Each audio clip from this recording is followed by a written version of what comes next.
They send men here to rob us. So work and strive for money. Money is power. Money is the only weapon that the Jew has to defend himself with.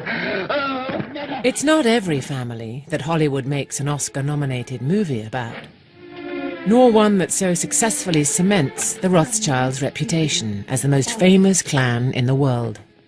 Enormously wealthy, enormously private, fueling the endless speculation about the real extent of their power. You are 5 brothers.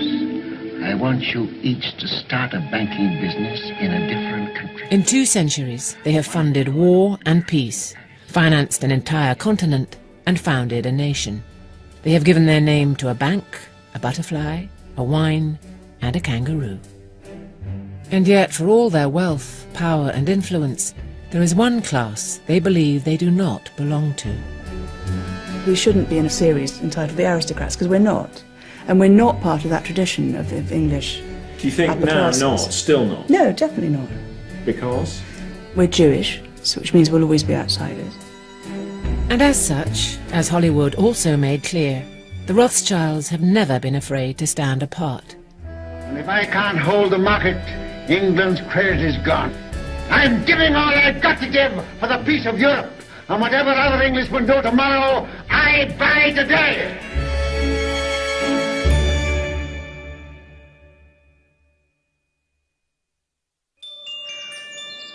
The ultimate Rothschild house lies high on a hill in the home counties.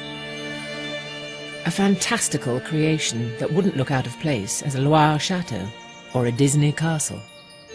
Waddesdon Manor.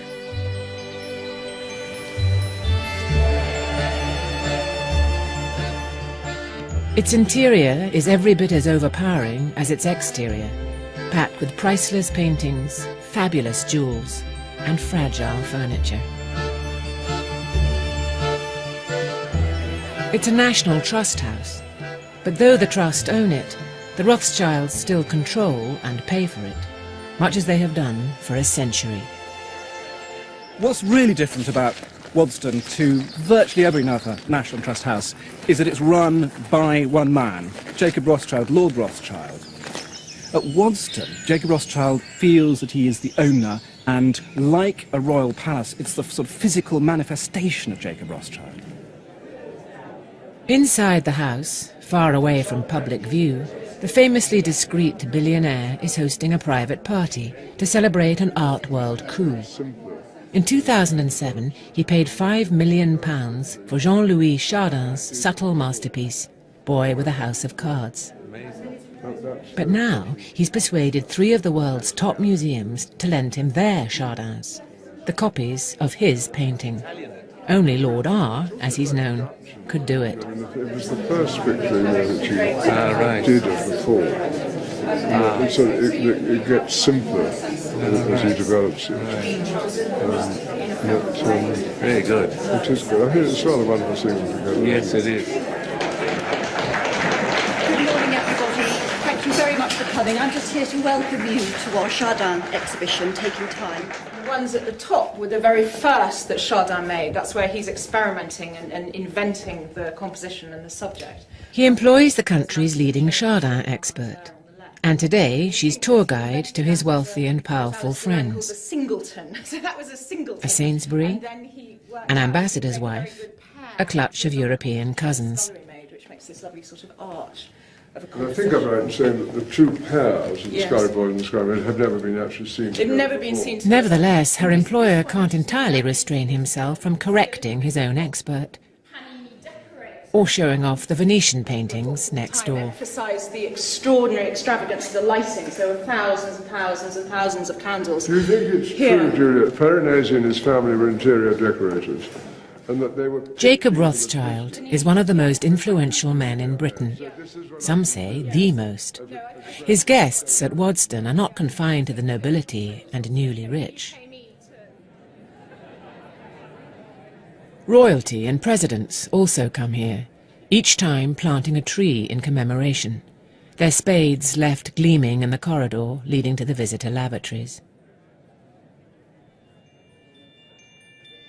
He was born in 1936 to a Bloomsbury heiress and a Rothschild peer, Victor, 3rd Baron. educated at Eton and Oxford, where he got a first in history. He was employed in the family bank, where he made a name for himself as the leading financier of his day. Then he left to fund his own firm to conspicuous success.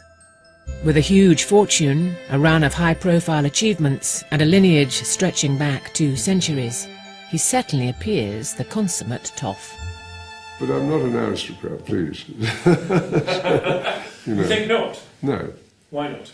Why not? Because, we haven't been here long enough. We're a nouveau riche family, it started in the middle of the 19th century, and that's not our pattern.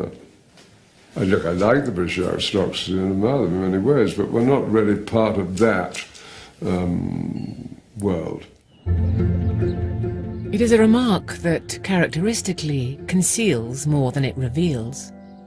Narrowly defined, English aristocrats enjoy vast houses, a pedigree stretching back 5 rather than just 2 centuries, and gained their titles, often as not, in military service to the crown.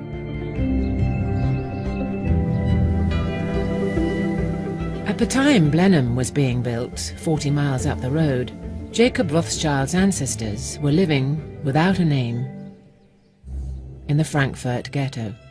The name finally given to them is a corruption of the colour of the sign hanging over their door. Rot, or red. Schild, or shield. But their rise was stellar once they left the ghetto, and the 5 sons, or arrows of patriarch Amschel, spread out across Europe. Nathan Mayer Rothschild arrived in Manchester in 1798, penniless, then moved to London to join forces with another émigré Jewish family and trade gold, their first major success coming after Britain's victory at Waterloo. My ancestor Moses Montefiore and Nathaniel Rothschild, the first Rothschild to arrive in Britain, married sisters and did a lot of business together. They may even have benefited from that famous bit of insider trading, the news from the Battle of Waterloo, profitably. Together, the families prospered, riding high on the coattails of empire. Britain became the greatest power in the world. The government needed large loans to do all the things that 19th century governments wanted to do, maintain their empires, build battleships, railways, and so on. And the Rothschilds, as the prime family for delivering these loans, became vastly rich, richer than anyone else, and that wealth changed everything. They were able to move up and out, a clutch of Rothschilds leaving London for the leafy shires. They all decided to settle in this very narrow valley in the Vale of Aylesbury. And they all built these huge houses, almost within sight of each other. In fact, it's said that you could stand on top of any Rothschild mansion and wave to a cousin. And actually, my sisters and I tried to do that, and it doesn't work. But they are quite near each other. And as their wealth and influence grew, so they started to ape the manners of their noble neighbours. They had the wealth of aristocrats. Why not be them? The Rothschilds began to sort of, in a way, mimic an aristocratic lifestyle. They had huge country houses, some of which they built from scratch. They went fox hunting. They kept herds of cows. When you went to their houses, you were famously offered, what sort of milk do you want, sir, with your tea? Do you want Jersey milk? And they would list the numbers of the cow herds that they had. In 1860, Ferdinand de Rothschild, an Austrian cousin of Nathan Mayer's, joined the family gold rush, hoping to find English society more congenial than Vienna's. In 1874, he started building Waddesdon and finished it in just 5 years. This house, of course, is a magnificent 3D calling card built by Ferdinand de Rothschild in the 1880s, when the family were trying to establish themselves in British society. And what they realised was that it wasn't enough just to have a fancy boardroom, that business was actually done in the sitting rooms, on the hunting fields, and in the house parties. So what better, really, than to build yourself this magnificent entertaining centre? And, of course, here is where he had kings and queens and statesmen. And if you look at the visitors' book, you'll see that everyone from Winston Churchill to the Shah of Persia to Queen Victoria came to stay here. Ferdinand used Waddesdon as the venue for his famous Saturday to Monday parties, but the entertaining cloaked a private tragedy. He married the love of his life, who then died, giving birth to their only and first child, who also died. So it became, his entire life. It became his surrogate mistress, wife, lover, if you like. He then spent the rest of his life filling it full of beautiful things that he collected from around the world. So how well did the 3D calling card work? Not so good. The exuberance of Waddesdon's architecture was mocked as the last word in nouveau riche taste. It's a very curious house. I mean, here was a property which had belonged to the Duke of Marlborough, before that to the Earls of Wharton, and suddenly along comes some Rothschild who, as a French architect, to put up a huge French sort of look-alike chateau, incorporating the best features of various chateaux in the Loire on the top of Buckinghamshire hillside. No wonder the Duke of Buckingham thought it was awful. And it's very curious. Polite society did flock here, attracted by those new riches. But it was less than polite about its host. If you look at the visitors' book, there are very kind of undermining and kind of condescending things written by his visitors, and indeed written by all the visitors to Rothschild houses. They were Jews. They were very nouveau riche. They were throwing their money around, so they were never going to be acceptable. At first, the Jews who arrived here were regarded as total foreigners, whether they were Rothschild, Montefiore's. They were always aware of how outside the establishment they were. It was a distaste that extended all the way to royalty. Of course, when Queen Victoria came, she insisted on eating in her own dining room. They had to kind of serve her separate food away from these kind of upstart nouveau riche Rothschilds. But she did come. Didn't want to be seen too close to them. So she sat apart. And of course, when, they'd done a lot for the Queen and country. They'd, for example, financed the Suez Canal. And when it was suggested that maybe a Rothschild should be ennobled, Queen Victoria wrote, said she would not consent to a Jew becoming a peer. Anyway. Titles were a sore point for Ferdinand and his cousins. They wanted to belong, and they wanted recognition of their wealth and support for the government. They still didn't have the vote. They still couldn't be elected to Parliament. And so the Rothschilds and Montefiore's launched this huge campaign to win the vote, to allow non-Anglicans, in fact, because it included Catholics, to vote and to serve in Parliament. In 1830, the first bill for Jewish emancipation was presented to Parliament and rejected. In 1847, Ferdinand's father-in-law, Lionel, was elected an MP, but deemed unable to take his seat because of his religion. Only in 1885 was Ferdinand's brother-in-law, Nathaniel, created the first Baron Rothschild, Ferdinand taking over his seat in the Commons. However splendid their palaces were in Buckinghamshire, however wonderful the titles they received were, and however great their fortunes, they never felt totally secure here. Jacob is the fourth Baron Rothschild. He inherited responsibility for Ferdinand's house because his family judged him the man best suited to the task. But for all his wealth and clout, he still sees himself and his family, just like Ferdinand, as being half in, half out of polite society.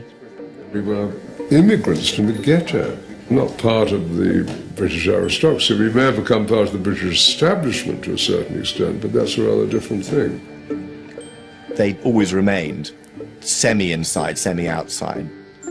The basis of their success was the fact that they did cross worlds, and that has never changed.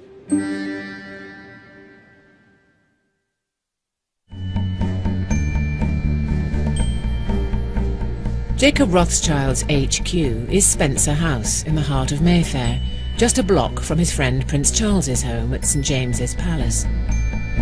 Nobody really knows the value of the businesses here, just that, like British toffs, Jacob was born rich. But unlike them, he's got a whole lot richer. We acquired it because we saw clearly that in 2008, of course, the world's financial system was coming to an end. And we saw that coming.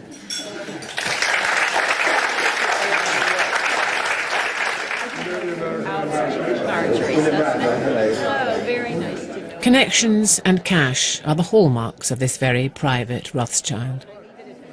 I feel, it makes me feel a little bit nervous if there are a lot of people around and we've got a lot to do. We've got a lot going on. We sold, did you see we sold all our North Sea oil interests? I did see that you sold. Last week. With a tribute to the management team, I saw. With a great tribute to the management team, quite rightly. And I'm just off to China. My God, are you? Tomorrow morning, yeah. So did you make a bit of a turn on the North Sea oil buying? Yeah, we did well on that, yeah, we did. 2.8 times. 2.8? Yeah. That's pretty good. That's good. Or, to put it another way, in just under 2 years, he's made just over £70 million on this one deal alone. I do believe there's a special talent in that family, and an ability to survive, and a sense of family that's gone beyond any others. I mean, if you look at all the financial dynasties of the world, we see them all the time rising and falling within one generation. They're unique, and there's something special about them. So it's a very spread family now, and I think we count ourselves lucky that the DNA has survived to the extent that it has. We got there somehow. There's a bit more to it than that, and another point of distinction. Aristocrats hand on the entirety of their wealth to the firstborn son. Rothschilds give it to the most able. When Jacob left university, he went into the family bank. His father was chairman, but utterly uninterested in finance. Victor is absolutely brilliant. He's a scientist, he plays cricket for Northampton, he's incredibly brave during the war, he gets given a George Medal for bomb disposal. I mean, he's really, really clever, but he doesn't have business acumen. And nor is he interested in being a businessman, incidentally. He was brought up away, if you like, from the kind of seething mass of the financial world, so didn't have that language, and was really interested in being an intellectual, and that's what he liked. Picking his successor as chairman of the bank, Victor didn't support his son, as Aristos would, but rather Jacob's cousin Evelyn, sparking a massive family row. That was a thing that happens in businesses, and he wanted to go off and do his own thing, and he's been very successful. I'm delighted. We're very close friends, and we get on very well. Evelyn stayed at New Court as chairman. Jacob moved out to Mayfair, making deal after deal with ruthless corporate raiders like Jimmy Goldsmith and Rupert Murdoch, amassing a vast fortune in the process. There didn't really seem to be, for many generations, a Rothschild who was that interested or good at banking, those kind of combination, until my dad comes along. And I would say that he, somehow or other, maybe there's a recessive gene or something happens, but he's born and actually he turns out to be a very brilliant financier. The hallmarks of his extraordinary success were the family hallmarks: acumen, total discretion, and a minute attention to detail. I hope I've got average intelligence, or maybe a bit above, and, a strong will to keep things going and to add something to them. And it seems to be a slight sense of disequilibrium that you're not a man who ever sits still, ever. That's my limited experience. Yeah. No, I'm restless and active and all those things, and have a great curiosity about life. Jacob's other point of distinction is that, having amassed a fortune in the way that British aristocrats have not, he is now spending it on something they can no longer afford: art, stuffing Waddesdon full of it. The one on the left should just come out a little bit more. Don't you think it should come in about half an inch? And even the one on the right should come in. Every piece installed to that familiarly precise specification. It just needs moving a little tiny bit to the right. About an inch. Bit more. Bit more. Bit more. Let's have a look. He's the sort of person that nobody dares say no to. And I think that in that way he is very similar to any great duke or earl or whatever from 16th, 17th, 18th centuries. But he's unusual in today.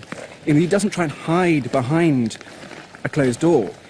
This is his statement, as Noel or Hardwicke Hall or Chatsworth were the statements of their families in those days. It's not only designers and decorators who flock to serve Jacob, but also the most famous and fashionable artists. This wall's quite fun because here we've got, in a way, it tells you both about the family and also it's an example of collecting being brought up to the present day. So there's my father painted by Lucian Freud, the bottom one, and my mother painted by Mike Andrews, who was part of the London School. And Lucian Freud was a great friend of my father's. In fact, here he is at Waddesdon, in front of the Chardin, the boy with the house of cards. In some ways, he's the very personification of a man of, to quote Mick Jagger, a man of wealth and taste.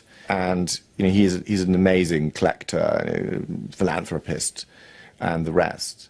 But he's still a Rothschild. He's still Jewish. He's still half outsider, half insider, in the way that only the Rothschilds could be.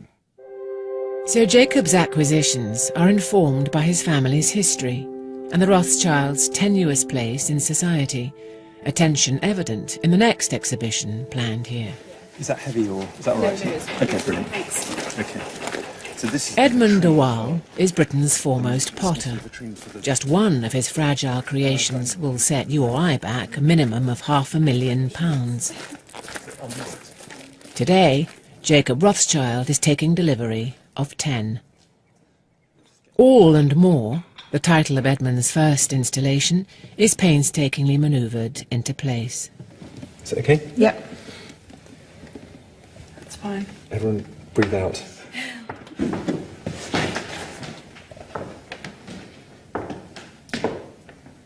Fantastic. That works for me. It's completely itself, but it's also in this place. Otherwise, it's just interior decorating. For goodness sake. I mean, that's not what I'm about. And so it has to have its own integrity. There isn't an element of visual joke about this. Yeah. I'll accept that. The pile of plates left by yes the dwells. Yeah. Yes, I mean it's washing up. It as well. Now for the next one. Title: The Fascination of Something Difficult. Yes. I think that's really beautiful, actually. It works laterally as well, which is really There's more good. to it than pots and plates. Behind Jacob's commission lies a dark shared history between the Rothschilds and the de Waals. Edmund is descended from another great Jewish family, the Ephrussi of Vienna, whose rise and fall he chronicled in his bestseller, Hair with the Amber Eyes. How rich, powerful were they? The Ephrussi family, well, Yeah. they were extraordinarily rich. Not Rothschild rich, but pretty near it. But the Nazis put paid to all that. I mean, every Jewish family, everyone is violently assaulted, physically assaulted, dispossessed, erased from the texture of life.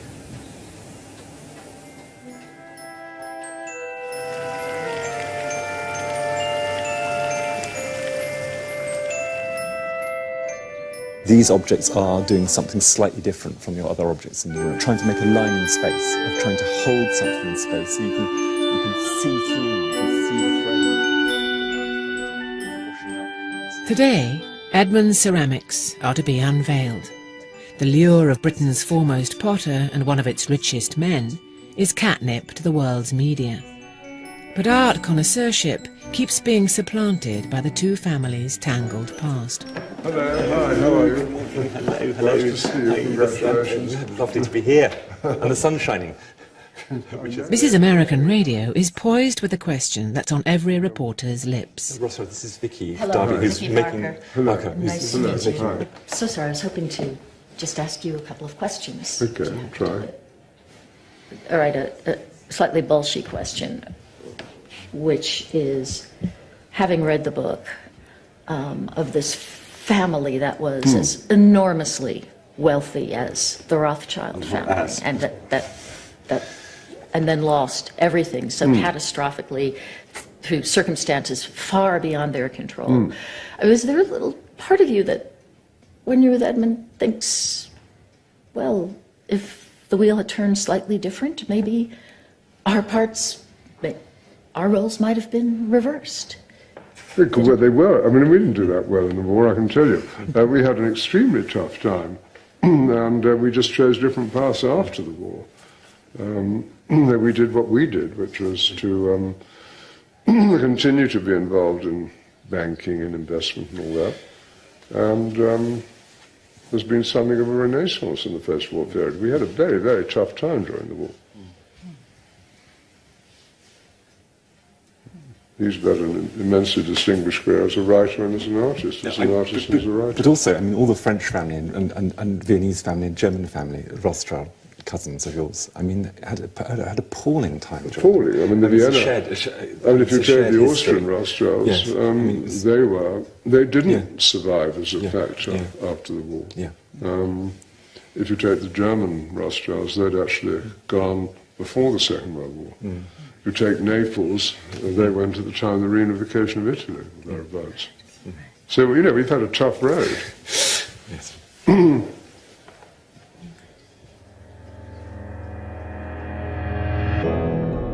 It wasn't only that Rothschilds across Europe were hunted down mercilessly. Hollywood had made them an icon of wealth and influence.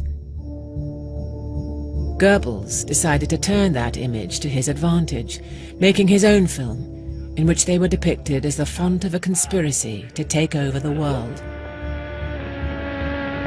Passen Sie mal auf.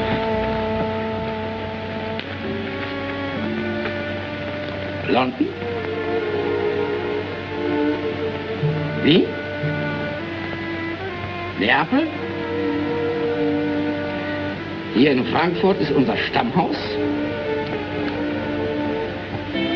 Na, was liegt da? Jerusalem. Wollen Sie da auch eine Filiale gründen?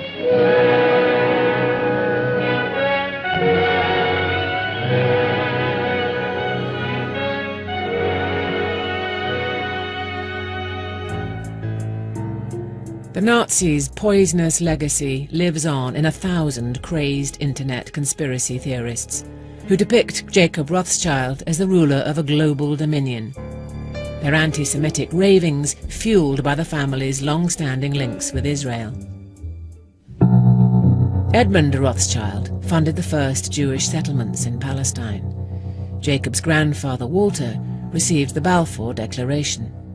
But Israel is an issue where family members have very different views. What about Israel, with who you also, the families also had an equivalent relationship as well? Well, no, there you talk to Jacob. He must have told you all about that. I respect Israel, but I believe passionately in that they should be a Palestinian state, and I believe the Palestinian state should join up with Israel. Jacob is in fact devoting another portion of his wealth to a family foundation, Yad Hanadiv, that's funding good works in Israel. It's paying for a new national library.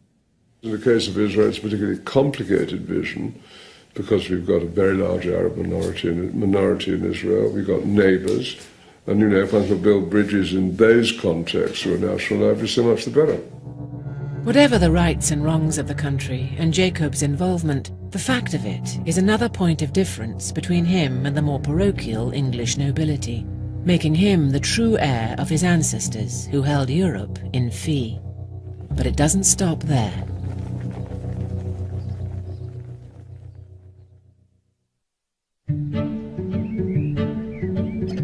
As Jacob Rothschild nears the end of his life, he's decided to reinvent himself. He's made his fortune. Now he's going to give most, rather than some of it, away. It's a decision that takes him above and beyond the confines of an aristocracy, more concerned with counting the pennies than donating the pounds. Hi, how are you? Very well, yourself? Good, good. Do we have to put it on? You do. The first sign of this sea change is a building site. He's spending millions converting a battered estate farm, Windmill Hill, into a gleaming family archive, come study centre, come launchpad for a new Rothschild think tank.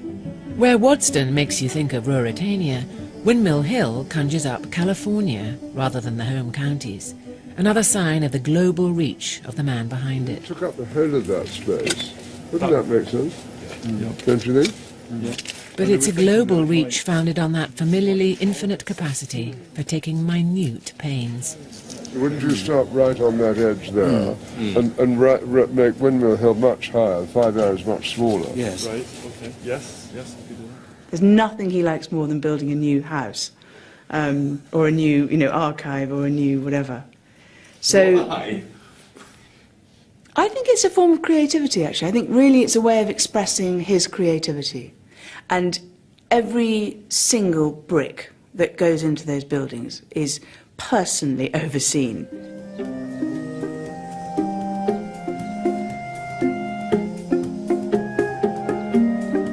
Windmill Hill is now a month from completion. Jacob is here with art advisor Pippa Shirley and interior designer David Mulnarich, and a snagging list. First item, a 4-ton chimp. Is it clear what it is? Should he be head on?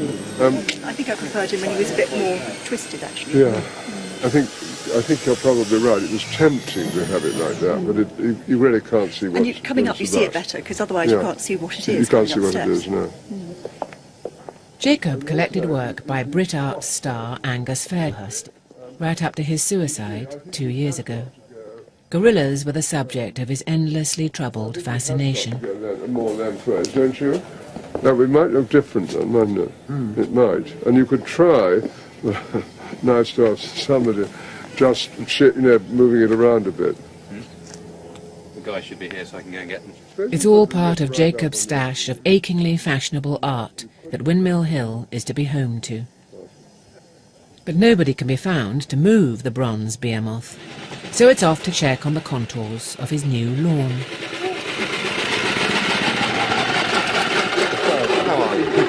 Is it difficult to do it with a... It's not too bad. You've right. just got to sort of... Right.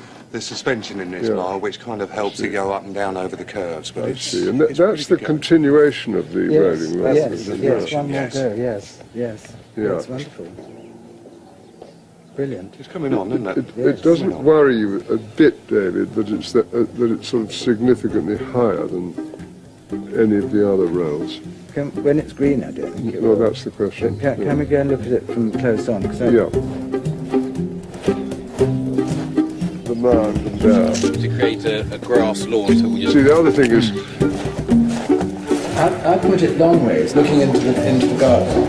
I think you should be looking out at the view. No, I think it ought to be centred on the doorway. I think it's best to try it horizontally. Like this? Yeah, I mean more this way. No, I think this way. The table. No, it's all about the gorilla itself up there. One of my kind of abiding memories from growing up was, can we just move it a few inches to the left or the right, because we're constantly, all 4 children, picking up large pieces of furniture and moving them an infinitesimal amount to the left or the right. Over at Windmill Hill, things are hotting up. I was wondering about those. Putting them here? Yeah. Perhaps it would be better to be a table than a chair.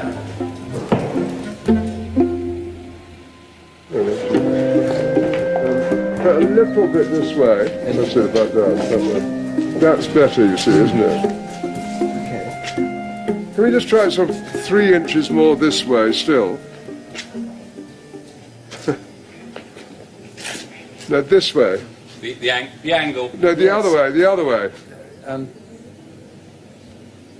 No, sorry, that way, that way. That's right. Up. Stop. Back. Stop. Yes. That's it. Yeah. I think that's pretty good, don't you? Very. What do you think about that angle? It's the best. It's the best, isn't it? Do you think it's worth trying another 5 degrees this way? Can you try just a touch? Just move it 3 inches more this way still. Then, in the midst of all this, one of the world's most famous and, yes, fashionable artists, Turner Prize winner Richard Long, turns up for lunch. So we've been, what do you call it, home decorating. Jacob has a cunning plan for him, and art dealer Michael Hugh Williams. But first a check on something new at the manor. We have this aviary, And in the middle of the aviary, we're putting a piece of sculpture which belongs to a friend of mine called The Mountain by Anish Kapoor. And the friend of mine's got nowhere to put it. Yeah. So she said, do you want to borrow it? So I said, yeah. So we're going to try it there for a year. Great. As a kind of exhibition. So we've got there now. They're installing it, so it'd be quite nice just to go by. All over the place. You can see it actually just out there. As others swap stamps, Jacob amasses prize-winning art. Kapoor is, of course, another Turner winner. Modelled on the aviary at Versailles, Waddesdon's copy housed Ferdinand's bird collection. They'd flock at the sound of his voice. Now it's home to £3 million worth of granite, or rather aluminium, masquerading as granite. The acquisition is yet another mark of Jacob's difference from the more blinkered of his peers.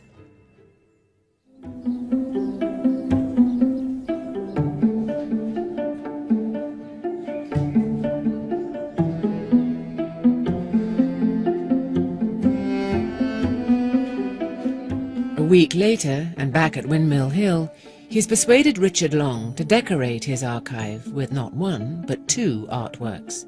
The only time Long has paired his creations, and the first time he's been filmed making one. Famous for working with natural artefacts, mud is his new medium of choice, at a cool £1 million a throw.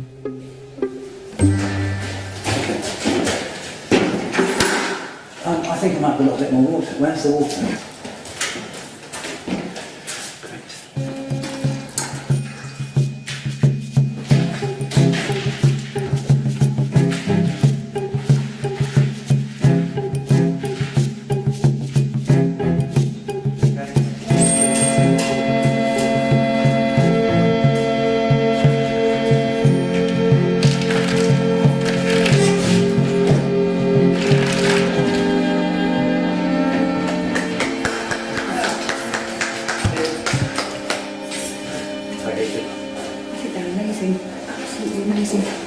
How do you get the amazing with the leaf forms?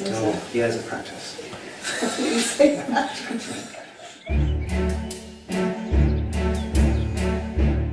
A month on, and anomalous modern art litters Waddesdon's lawn. An art party is in preparation to celebrate the completion of Windmill Hill. It's finished. And of course he's been involved at every stage, you know, even down to talking about which piece and why we wanted this artist or that artist. And, you know, it's been a lengthy process. There's just one last piece to be installed. Another Turner winner, conceptual artist Douglas Gordon, has been summoned to honour Britain's Medici.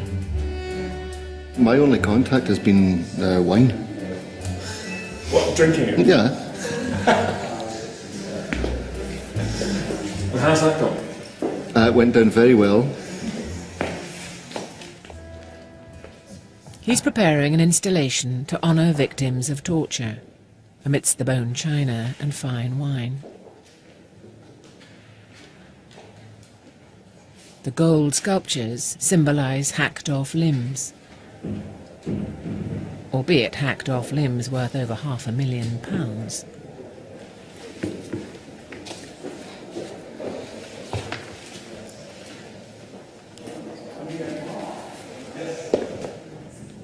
You should see where the feet go. But this is clever too, with the water. I mean, the big idea is that frame view outside. The oddity of the spectacle is lost among the clink of glasses and chatter of the wealthy. Do you like it? Don't you think it works well together? Yeah. I think it's brilliant. Toasting a man who could not be more different to his parochial and survival-obsessed peers. There is, however, one thing they have in common. Eventually, they all have to confront death and taxes.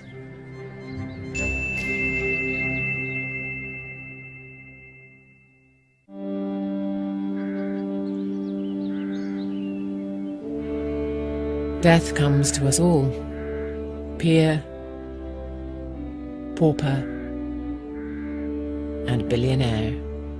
This is the grave of the first British Rothschild, Nathan Mayer, a modest tomb in the Brady Street Cemetery just off the Whitechapel High Street. Nathan Mayer.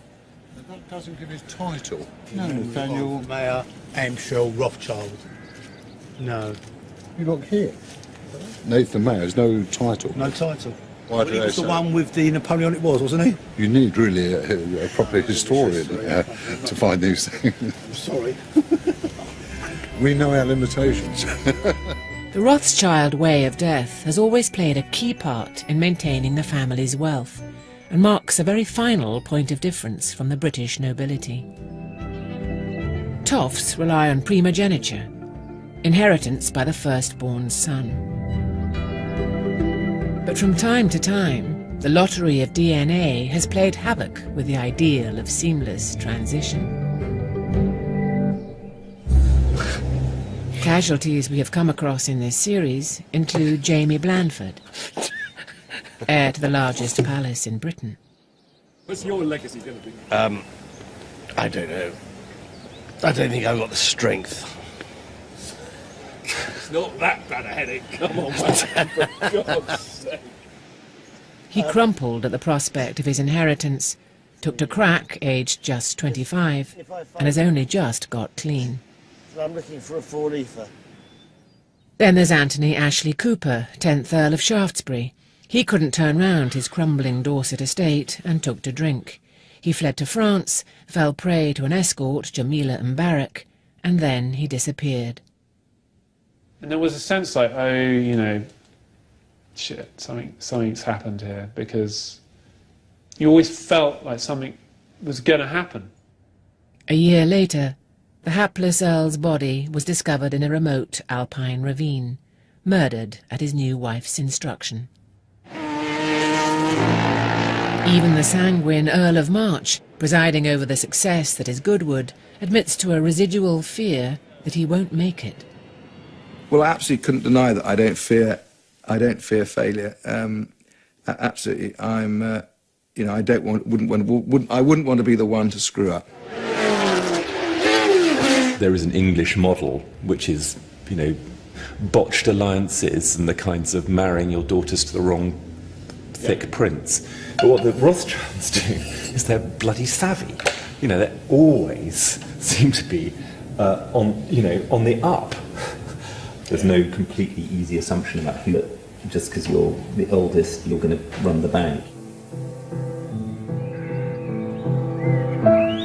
So this one was in 1998, when the cemetery was already been closed for about 130 years, and they had to get... This is the grave of Jacob's father, Victor. It's unique, isn't it, that he's come here to this particular cemetery rather than going to Willesden. And I think it says a lot of the men, humble, I think, to come to this cemetery because he knew what the state of the cemetery was when he died, and he knew what sort of area it was, but he still wanted to come here.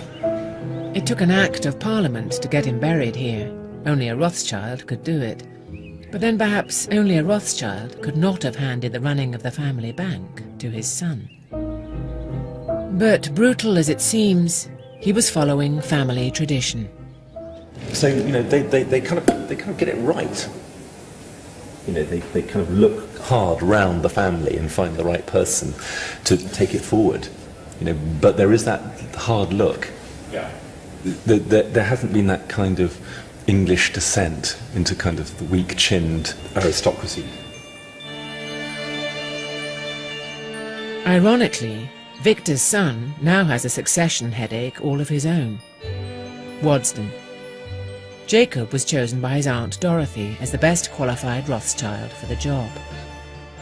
Now he has to choose between his 4 children, banker Nathaniel, garden designer Beth, archaeologist Emily, and documentary maker Hannah. For a while it seemed that his son Nathaniel, or Nat, was the obvious candidate.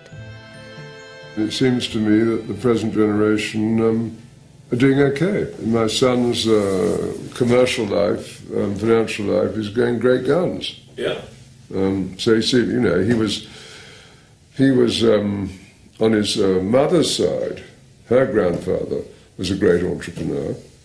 And on our side, he had some Rothschild genes, and the two together seemed to be a great winning combination. But Nat's recently had an unfortunate run of publicity. And anyway, he's more interested in business than old houses. Oh, it's fantastic. It's fantastic. I mean, look at it. So increasingly, it looks like Hannah will take on Waddesdon.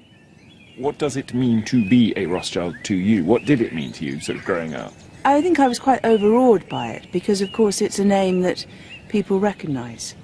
And it's associated with banking, which I'm not, with excellence, which I don't feel that I am, and with vast amounts of money. So I didn't really feel that I qualified for any of those things. Now, of course, I've become rather proud of it and, you know, being part of this, you know, extraordinary heritage. But, you know, I think it takes doing your own thing and having your own career and getting confidence in your own career to be able to carry the mantle of a famous name.